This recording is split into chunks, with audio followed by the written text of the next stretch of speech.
Hi and welcome. Today we have Dr. Jessica Maxwell, author of Great Sexpectations.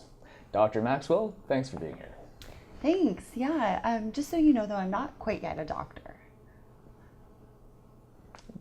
Do we have the right Dr. Jess Max? Not a doctor.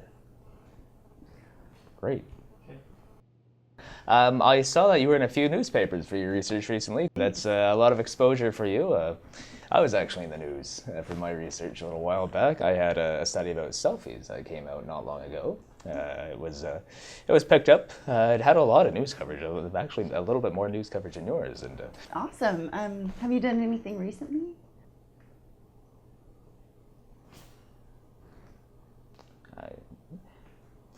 I enjoyed your paper, Great Sexpectations, very much.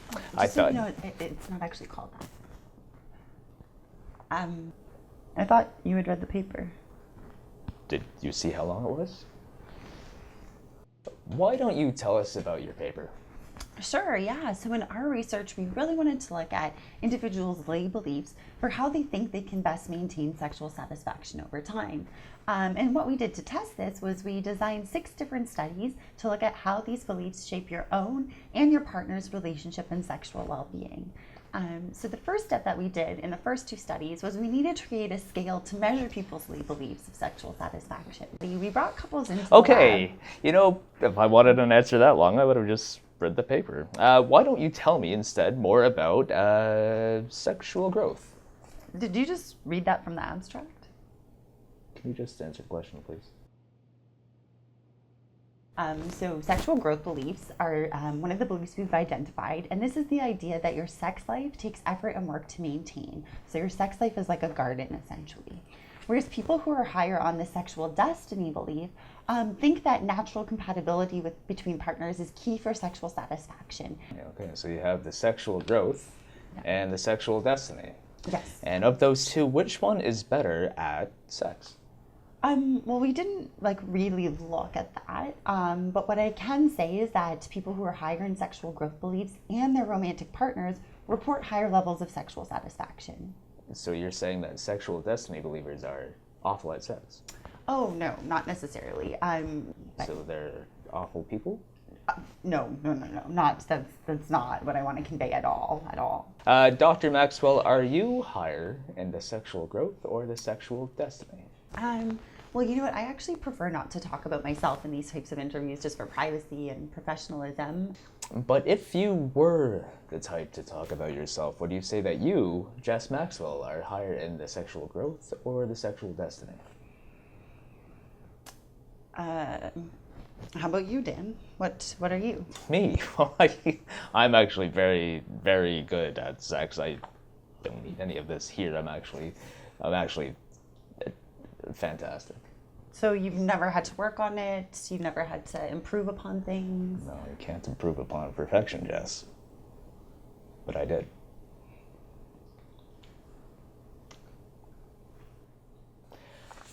We have some questions that were sent in by our fans for you to answer.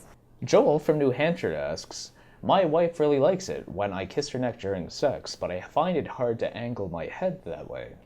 Also, I'm actually into men. What do I do? Well, Joel, thank you so much for writing with your question. That's so great. You're trying really hard to meet your wife's sexual needs. You're trying new techniques. You're really trying to put that work in, just like a sexual growth believer. So our research suggests that that will benefit you over time. So that's great. So you don't have any advice for Joel? In terms of the second part of your question, unfortunately, that's sort of beyond the scope of our current research. Okay. Good luck, Joel, I guess. Here's one from the comments section of your National Post article. It's Larry from Vancouver. He asks, I haven't had sex since 1983. My wife didn't want it.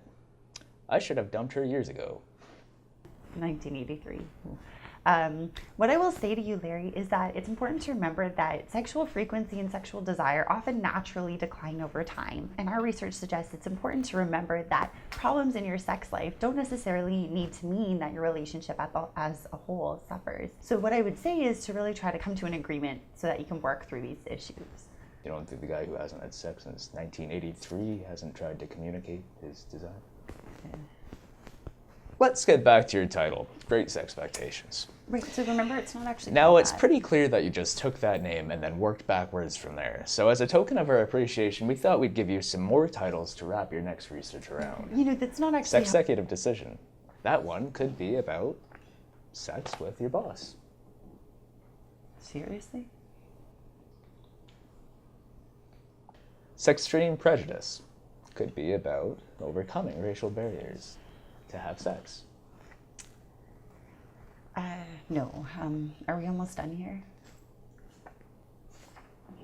The Sex Files. I want to relieve. That one could be about using porn. That one's actually pretty good.